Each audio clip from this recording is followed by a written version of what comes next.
Isang mapagpalang araw po sa inyong lahat. Mga katiis dyan mula dyan sa Luzon, Visayas, at Mindanao. At dyan sa Zamboanga. Muchas gracias, amigo. Bago pa ako magdikod po at mga pinadala po natin katiits na isang treasure marker stone sign po. Ako po ay papasalamat muna po sa aking mga subscriber, mga followers na walang sawang po nagsubaybay po sa aking YouTube channel. Thank you so much. Maraming salamat po sa inyo mga katiits po at mga subscriber at followers mga katiits. Okay po mga katiits. Yung yung gusto magpadala po ng picture po ng mga treasure signs, symbols and markers na pwedeng magpadikod po. Pwede nyo po ipadala po sa aking Facebook page profile po na Alejandro Sanchez po. At mayroon pong nakasid po ko doon, naka-sunglass. At maraming Alejandro Sanchez ko po kasi na lumalabas. Hindi lang ako po yung Alejandro Sanchez po sa Facebook po mga kapatid. So, ang piliin nyo po yung naka-shade, naka-sunglasses po ako doon. Pwede nyo pong ipadala, pwede pong isend nyo doon.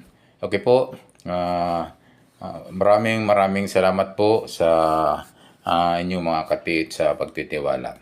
Okay po, mayroon po akong isang katiits po natin na kaibigan na si Mr. Rolly Adlawon Luok. Ito po ay gumagawa po ngayon ng gold locator mga katiits. Ito po yung kanyang gold locator po. May tatlong klaseng gold locator. Mayroong single antenna gold locator, double antenna gold locator, and triple antenna na gold locator. Ito po ay ngayon po ay isang in-demand na po. Isang halos kilala na po ito ngayon dahil mayroon ng history na nakahits. Gamit lamang po itong gold locator na gawa niya ni Rolly Adlawon Luok mga katiits. Ang huli nga po na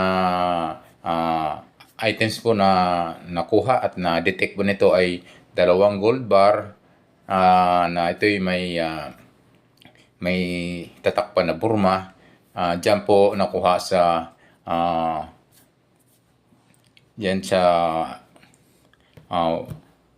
lugar po ng Davao de Oro mga katiits. So ito po, isang in-demand na po ngayon yung ABS gold locator na gawa po ng Pinoy. At proud na proud po tayo dahil mayroon na tayong made in Philippines na treasure hunting equipment like ABS gold locator mga katiits. Okay po mga katiits, tayo po ay yung gustong mag-avail, gustong bumili, pwede kayo mag-PM kay Rolly Adlawon Luok sa kanyang Facebook page. At mayroon po itong mobile number na 092626328843. 092626328843. Okay po, tayo ay magdedecode na po. Samahan niyo po sa pagdecode. Pwede kayong mag-comment po sa aking comment section at para tulungan pa natin magdecode na pinadala po ng ating katiits somewhere dyan in Zamboanga City. Okay po, ito po isang stone marker po na face marker ang kanyang pinapadala. At nawa tayo po yung madikod po ito at mabigyan po ng pag-analyze. Ito po yung napakagandang piece marker ito mga katiits dahil nga ito isang big boulder marker na kanyang pinadala po sa atin. So ito po mga katiits, yung ibang mga katiits, ang tinitingnan po nila mga katiits sa ibang mga katiits po natin na nagdidecode at yung target, yung paningin kung saan po yung mukha na tumingin at doon po yung kanilang target at possibly doon yung item. So, mayroon din naman mga katiits na yung butas, yung pinakamata ay minsan po ay sinusukat po yan.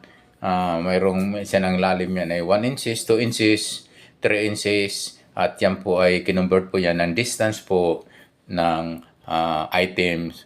Posibleng halimbawa 3 inches, pwedeng i-convert po ng 1 meter every inches po ang kanilang pong para sa kinonvert po ito sa distance po mga katiits. Okay po mga katiits.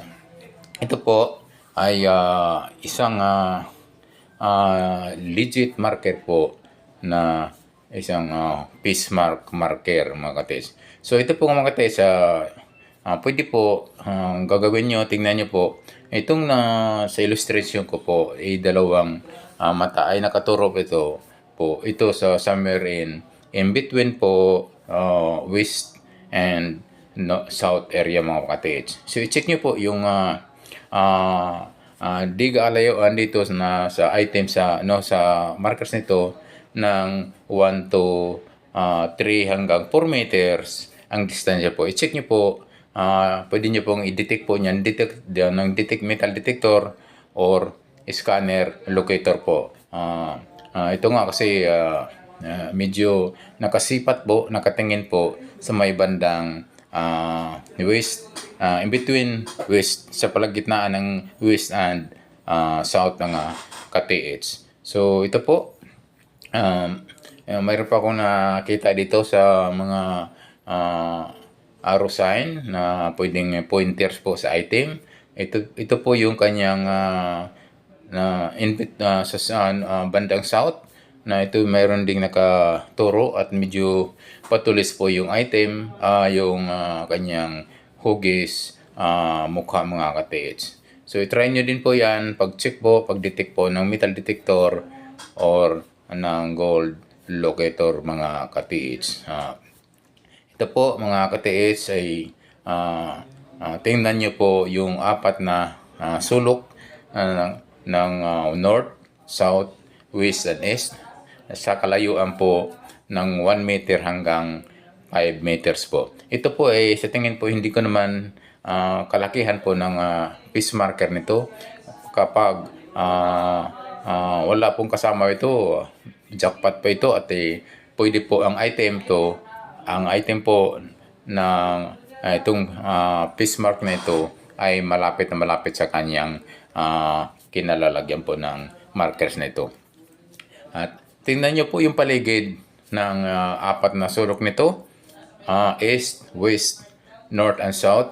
Baka mayroong yung mga bato dyan na hindi gaanong kalakihan na nagdidistansya po na hanggang 5 meters.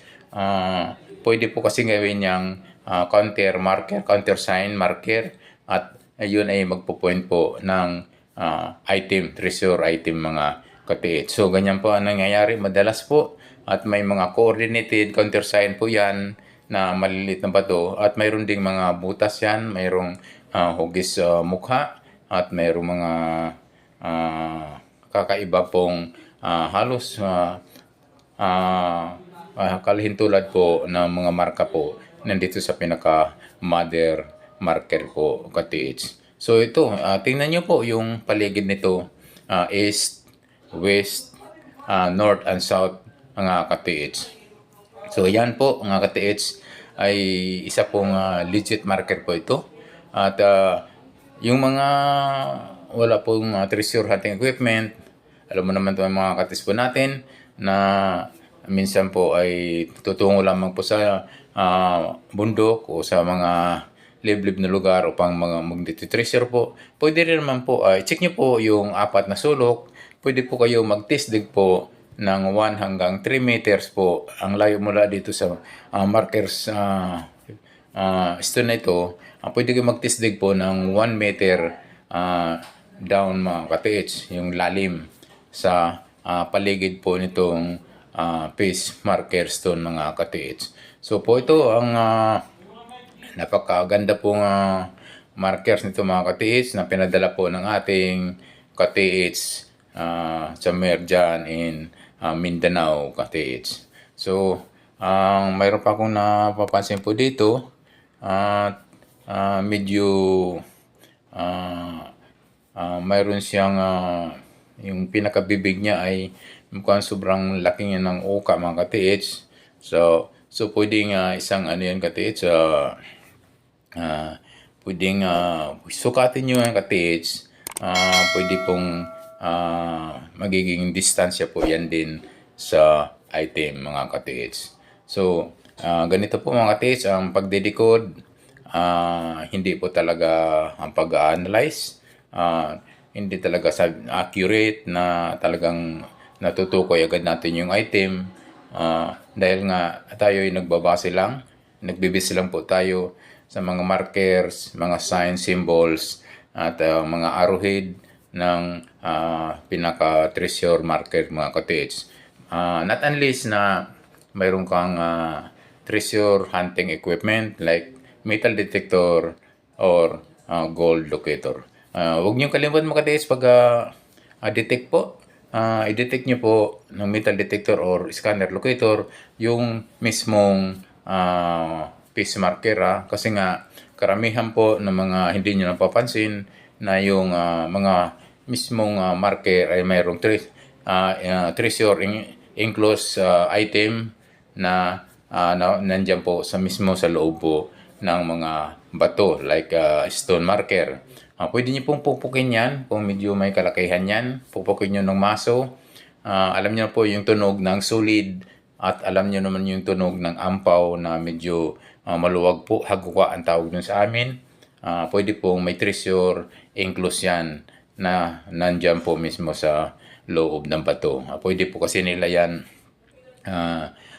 dagdagan or butasin ang bato at sisimentuhan po ng pinaka-cover at pagmukhain po ng kulay ang man-made cement ng bato mga ka-TH. So ganun po yung mga ano pala ka-TH, yung mga gustong magpatikod at magpadala po ng treasure sign and markers and symbols sa Facebook page ko mga ka-TH, doon ipadala ang inyong mga treasure symbol and sign mga ka-TH. Ganito po mga ka-TH ay pwede po natin yan i-decode, try natin i-decode, i-analyze. So dyan po sa Alejandro Sanchez sa Facebook page na ang profile ko po doon nakasid at nakasalamin. Mga ka-TH, gusto niyo pong bumili po ng gold locator na made in Philippines, ito po ay swak sa bulsa at ito po ngayon ay isang intiman at kilalang kilala na madami na pong 8 na pong treasure item na na-hits nito at ang huli nga ay isang dalawang gold bar na may tatak pang Burma dyan sa Davao de Oro nakuha. Gamit lamang po itong local na treasure hunting equipment na ABS Gold Locator. Ito'y gawa po ni Mr. Rolly Adlaon Look mga ka-TH. Okay po mga ka-TH, yung gustong bumili o paano makontak si Mr. Rolly Adlaon Look, pwede niyo pong tawagan sa kanyang mobile number 0926-2632-843.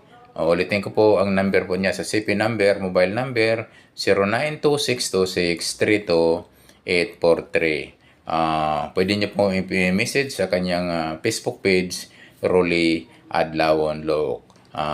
Yung presyo mga ka-TH, ito yung presyong Pinoy, siyempre dahil gawa po ng Pilipinas po. At ito na po yung pagkakatampo ng mga tulad po natin mga treasure hunter na hindi nakabili ng mga imported po na treasure hunting equipment like gold locator.